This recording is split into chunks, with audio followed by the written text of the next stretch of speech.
אז הנה אנחנו מתחילים והמצלמה רצה לרצה. כמה את ישראלית? אני ישראלית ב100%. אני ישראלית. תמיד היית ישראלית? תמיד הייתי ישראלית. גם נולדתי ישראלית, אני אמות ישראלית. גם כשחיית בלונדון ובאיטליה. הזהות הזאת לא משתנה אצלי. לא משנה איפה אני נמצאת. זה חלק מאוד חשוב בזהות שלי. אני ישראלית. ומה זה אומר שאת ישראלית? נולדתי כאן. נולדתי כאן, השפה שלי היא עברית. הזיכרונות שלי הם בישראל. הילדות שלי כאן, החברים שלי כאן, המשפחה שלי כאן. כל הזהות שלי כרוכה במקום הזה. אבל יש לך גם איזה שבר עם המקום הזה, או קונפליקט, או... יש לי שבר גדול מאוד, אבל לא בישראליות שלי. האידיאולוגיה של המקום, של מה זה להיות ישראלי, זה כאן מתחיל להיות, זה לא מספיק להיוולד כאן. לתוך הדבר הזה שנקרא ישראליות נכנסים המון תכנים, שאיתם יש לי שבר גדול, שאני לא יכולה לשיר את השירים של הילדות שלי. שמעתי איזה פעם מתקווה פרנס, מספרת על זה בהקשר של לאה אור, שהייתה מתקשרת אליה ביום העצמאות ומשמיעה לה את השירים, נכון. ולא יכולה לשמוע את זה. נכון. עכשיו, משלושתנו, לאה אור, תקווה פרנס ואני, שאנחנו חברות מאוד טובות, למרות הגילאים השונים, רק לאה נשארה עדיין עם השירים האלה, לא כל כך הישראלים, אלא הישראלים רוסיים. שפעם נורא אהבנו לשיר ביחד, אני עכשיו לא יכולה, אפילו אותם אני לא יכולה לשיר. כלום. ושירים ישראלים אחרים? גם, נורא קשה לי. דווקא לא... כל השירים הישראלים מזכירים לי, או מדברים, על התוכן הזה, שנקרא, איתו יש לי שבר, שנקרא ציונות. מה, אבל גם מאיר אריאל, דויד ברוזה, רונה קינן. לא, אבל אני כבר לא הייתי כאן, זה כבר לא שירים שלי, אני בכלל לא מכירה אותם. אני לא מכירה את השירים האלה. אין לי, מאז שחזרתי לארץ, ב-2009, אין לי שום קשר לתרבות הזאת. עכשיו, זה נשמע נורא, כי אם אני אומרת שאני ישראלית, איך זה שאין לי קשר לתרבות הזאת? אז קודם כל, אני 35 שנה לא הייתי כאן. זה המון. המון. יש לי ממש אי רצף, ממש תהום, בין התקופה שהייתי בת 30, לבין היום. כל הזמן לא היית פה? לא הייתה תקופה לא, באתי לבקר. לא, הייתה תקופה שהייתי כאן 3 שנים, שהתחילה עם תקווה נורא גדולה, למרות, זה כבר סיפור בפני עצמו, אבל אנחנו באנו ב-95, אני עם בעלי, מיק ושני ילדים, זה היה חודשיים לפני, זה היה ספטמבר 95. חזרת עם כל הפלסטינים. בדיוק. וכאן היה באמת, אני לא יודעת איך לקרוא לזה, אני לא הסכמתי עם הסכמי אוסלו. חזרת כמה חודשים לפני רצח רבין? חודשיים. ואז הלכנו להפגנה באי רצון מוחלט. כולל מיק והילדים? כן, הלכנו כל המשפחה הבאה הלכה להפגנה? בטח.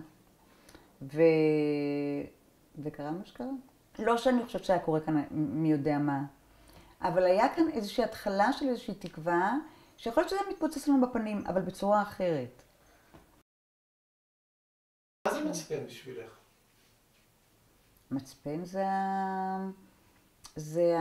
זה כמו המנתח שניתח אותי, שניתח לי את העיניים, והפך אותי מעיוורת לרואה.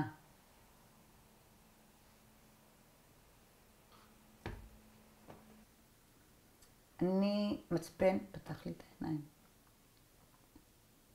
כי מה ששמעתי את החבר'ה האלה אומרים לי, it's not complicated, it's very simple, America should get out, לא יכולתי ליישם את זה למה שקורה כאן, כמו שרוב האנשים עד היום. ואז פגשתי אנשים עם מצפן. ופגשתי אותם כבר בתקופה שהייתי פתוחה לשמוע מה יש להם להגיד. אני עבדתי בבר שנקרא בר הצהוב, כולם הכירו אותו, המועדון הצהוב, כולם הכירו אותו, היה כזה בר של בוהמיאנים, מגיעה חבורה שיושבת, מדברת, מתלהטת. הם היו מגיעים ב-11:30, 12, ומדברים על המהפכה, ומתלהטים, זה היה שנה אחרי מלחמת 67. איפה חייתי? ואז יום אחד שלמה בא לקנות משקה, אמרתי לו, תסלח לי, הוא יפה תואר. על איזה מהפכה אתם מדברים? וזהו, ואז הוא הלכנו הביתה אליי. ומאז השתנו חיי. אבל השתנו חיי. באופן מוחלט. את יכולה לשים את האצבע על איפה שפתאום את מבינה מה זה ציונות, ושזה בעצם לא... ושאת אנטי. או שאת בהתחלה אולי לא כל כך היית אנטי, היית פחות אנטי, היית סופט אנטי. לא, קודם כל אצלי אין סופט. כבר הייתי, אז הייתי. אני זוכרת, זה בדברים נורא קטנים. היה לי ויכוח עם אבא שלי ואמרתי לו, אבל אתם! הוא אמר, מי זה אתם? איפה את? אז אמרתי לו, אני כבר בצד השני. זה דברים כאלה שגרמו לי להבין אני גם זוכרת שהלכתי ברחוב וחשבתי, אבל איך זה יכול להיות? אני צריך להשיל מהגב המון דברים, המון מיתוסים, המון אגדות, המון ממני. מה הישראליות הזו שאני מדברת עליה? למשל, טרומפלדור. הוא היה גיבור חיי, הוא היה גיבור ילדותי. יש איזה סיפור. אני צריכה להשיל את צה"ל. צה"ל, הצבא. בקיצור. וכן, הבנתי שאני צריכה להשיל הכל. את סיפרת לי שחזרת באוניברסיטה או משהו כזה, ונסעו איתך באוטובוס. כן, אבל זה בעצם איך התחלתי להיות בן אדם פוליטי בכלל. חזרתי באמת לאוניברסיטה, בקו 25, גרתי בכיכר מסריק, ומאחורי ישבו שני אמריקאים, שדיברו אנגלית.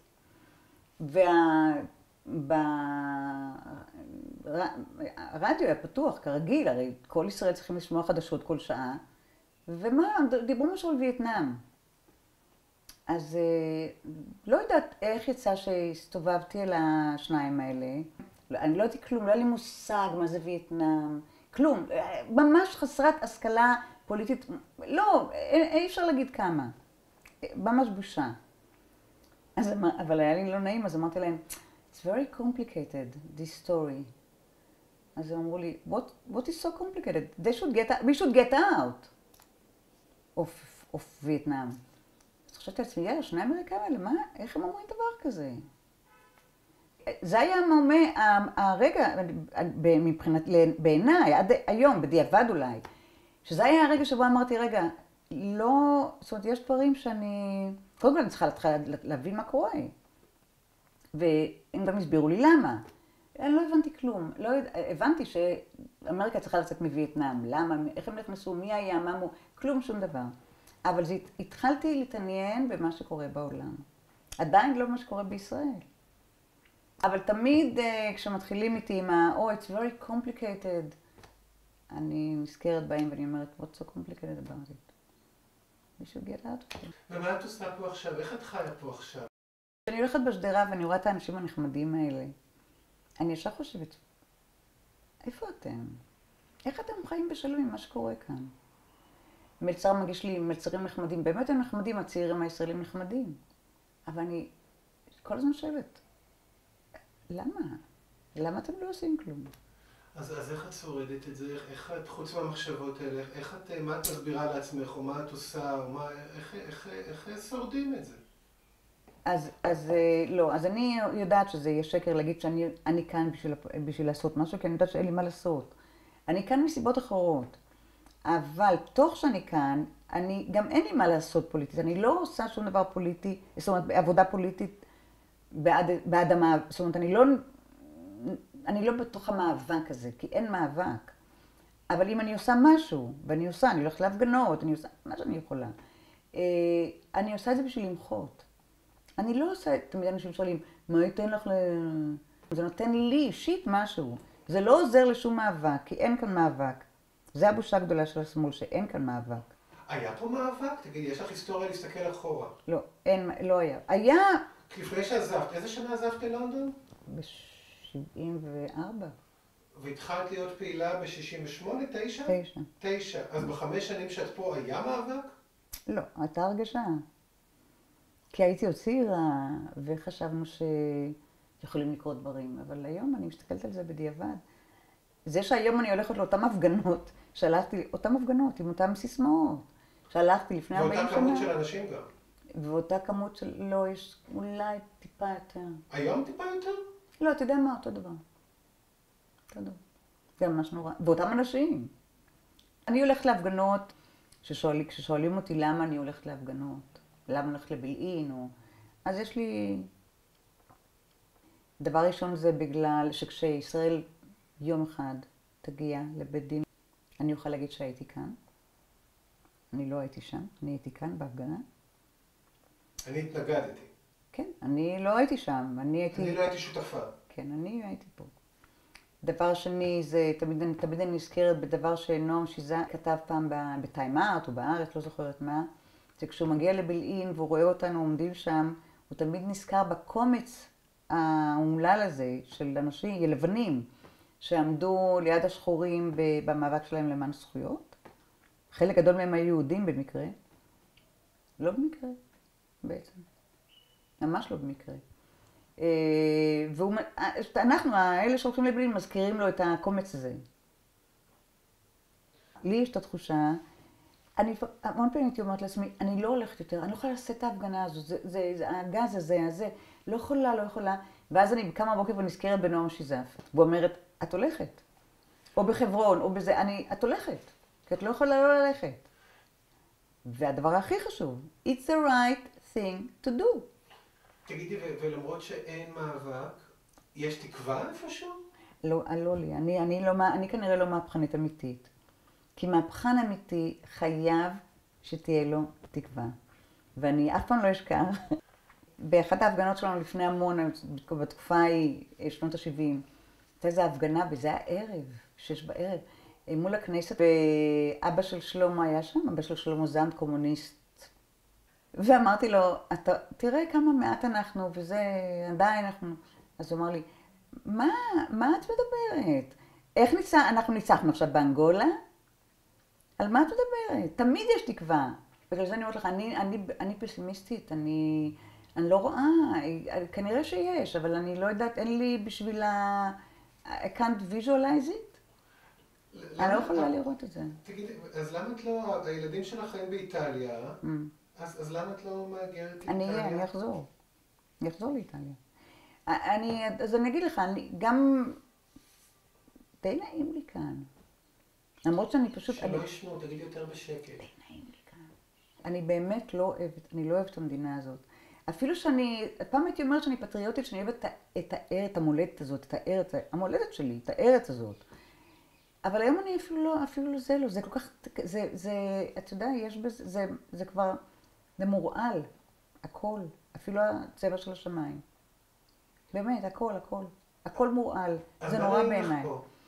אבל יש לי חברים, אני מדברת בעברית. קודם כל, אני חיה בעברית, אני חיה בשפה שלי.